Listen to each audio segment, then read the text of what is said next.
안녕하세요. 오늘도 이 시간에 여러분들을 찾아뵙고 있습니다. 추석 명절을 보내셨는데요. 명절들은 잘 보내셨어요? 보름달이 둥그렇게 뜬 예쁜 추석 명절에는 우리 가장 많이 먹는 게 대표적으로 뭐가 있을까요? 송편이지 않을까 하면서 송편에 대한 이야기를 잠깐 진행해 볼까 합니다. 송편은 많이 드셨어요? 송편은 기본적으로 소나무 잎을 넣어서 만든다고 해서 소나무 송자에 떡 병자를 써서 송병이라고 불렀대요. 원래는 송병이었던 이름이 시간이 지나면서 송편이라고 바뀌게 됐고 지금까지도 그렇게 부르고 있습니다. 송편의 원래 모양은 반달을 의미했다고 해요. 이러한 의미는 아주 오래전 백제시대 때로 거슬러 올라가 보면 역사 속의 기록이 있는데요.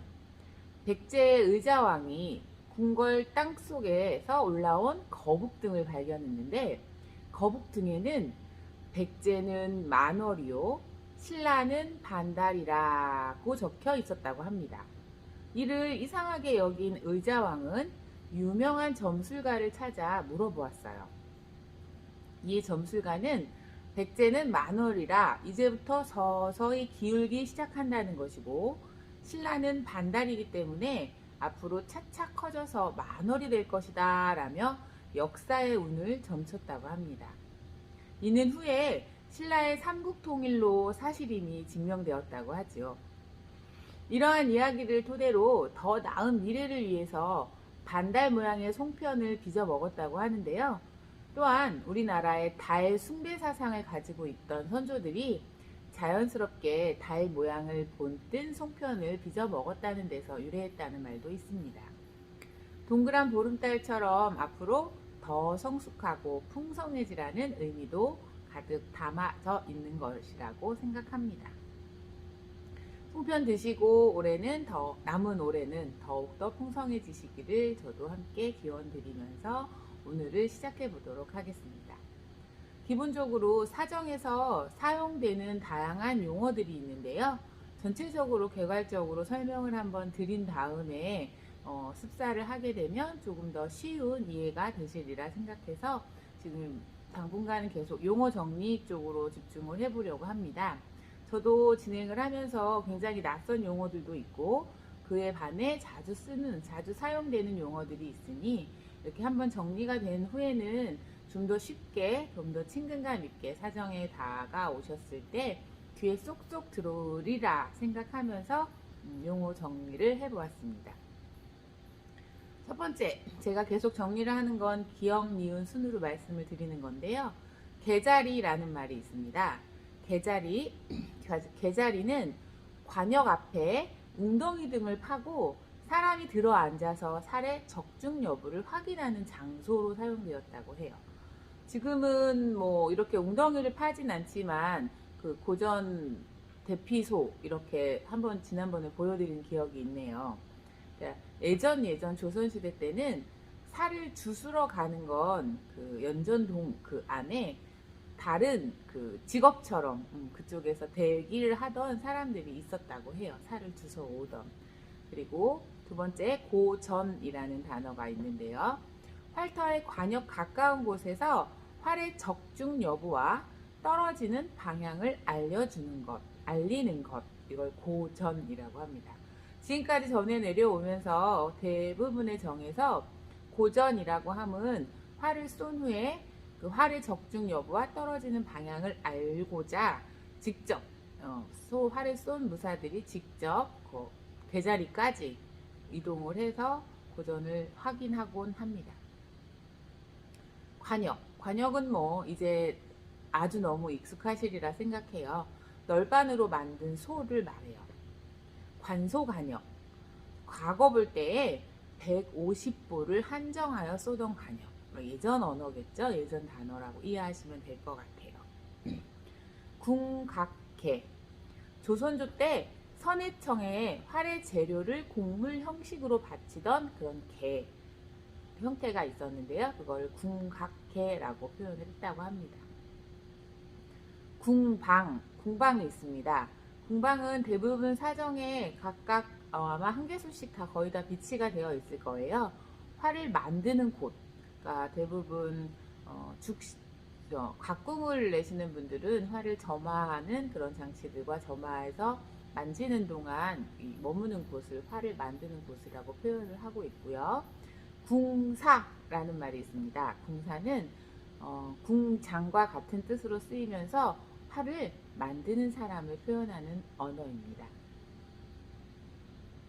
궁시무라는 단어가 있는데요. 과거 군기에 제사를 지낼 때 추는 춤의 한 가지로서 궁시무, 그러니까 뭐 화를 내는 동작들을 춤으로 표현하지 않았을까라고 추측해 봅니다. 궁전, 궁전은 궁시와 같다라고 이해를 하시면 되고요. 궁정, 궁정은 정의 표현이 어떤 것인지 대부분 아실 거예요. 활과 깃발들을 표현할 때 궁정이라고 표현을 하고요. 궁척, 궁척은 조선시대 때 한량과 같은 언어로 쓰이기도 했고요. 또는 신라시대 때 활을 쏘던 병조르들을 궁척이라고 지칭했다고 합니다. 막순이라는 말은 중순, 마지막 종자를 쓰겠죠. 중순이라고도 하며 마지막에 쏘는 한 순을 표현하는 단어를 막순이라고 해요. 이것도 지금 현재 사정에서 굉장히 많이 쓰이는 단어라고 이해하시면 될 것 같아요. 그러면 퀴즈. 한 수는 몇 개의 화살을 말한다고 했던가요? 바로 5개.